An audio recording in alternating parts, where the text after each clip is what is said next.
Alright, I wanted to make a video of how to replace the stator. This is a 2000 Yamaha R6. Been having some issues with it, so don't mind the little ghetto rig that I did on it, but just wanted to make a little generic of how to replace the stator on this bike. So obviously, first thing will be removing the fairings, and then we'll go from there. So for me, I put it on the bike stands. I noticed that you get minimal amount of oil dripping from the stator, so you don't have to fully drain it and have to do an oil change if you just recently did an oil change like me. Just did it less than 500 miles ago. If you don't have a bike stand, then yeah, unfortunately you will have to drain it and then refill it. But if you do have a bike stand, like I said, it will be minimal amount of oil coming out. Next thing you have to do, once taking off all the fairings, you just have two fairings, all Phillips heads.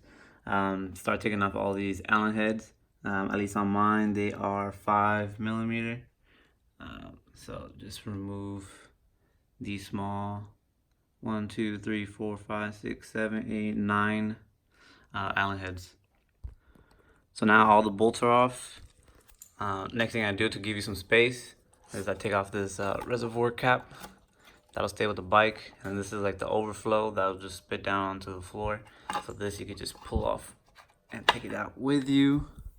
So then that'll free up some space for you while you're working on your bike. Oh yeah, and then you might have a little bit of coolant dripping out from here. Now you're fine.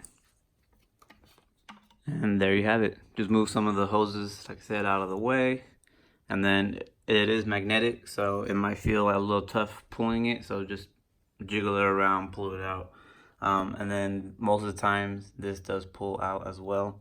I'll show you how to put that back in right now. Takes a couple of jiggling, but you get the idea. And you'll be able to see through, then you'll be able to put that pin back in. And then like I was stating earlier, this is all that I leaked out. So don't gotta do no oil change. If anything, if I did go down a lot, which is not that much, I could just top it off a little bit. So next thing we'll do is, and look, you can already see my issue it was rubbing on that wire. But next thing we're gonna do is unbolt these three. Once again, should be 5mm, and then we'll take off that screw. So like I said, it's only 3 bolts that unbolts the stator. To put it back in, you see that wire coming out. There's only one way for it to be installed, so you can't mess up with installing it. Taking it off, you have your gasket. Mine didn't leave too much mark because I just recently installed it, so just hit it with a razor blade and then wipe off any excess that got inside of the stator and any oil, just to keep it a little cleaner. And like I said, how much has dripped so far. I forgot to record this process, but I typically like to put RTV on the grommet. You'll see like the indentation in the stator where like it divots in. So I'll put some RTV in there, and then I'll put some like on the corner just to hold the gasket in place. Like I'll put like one right here and then one down at the bottom. And then just hand tighten them. Once having them nice and hand tightened, torque it down to 106 inch-pounds. And then yeah, you just put this plug, which is under here usually.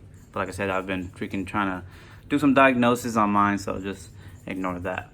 But yep, and then that's it. Just put back your coolant reservoir bracket, and then you'll put your fairings back in, and you're all done.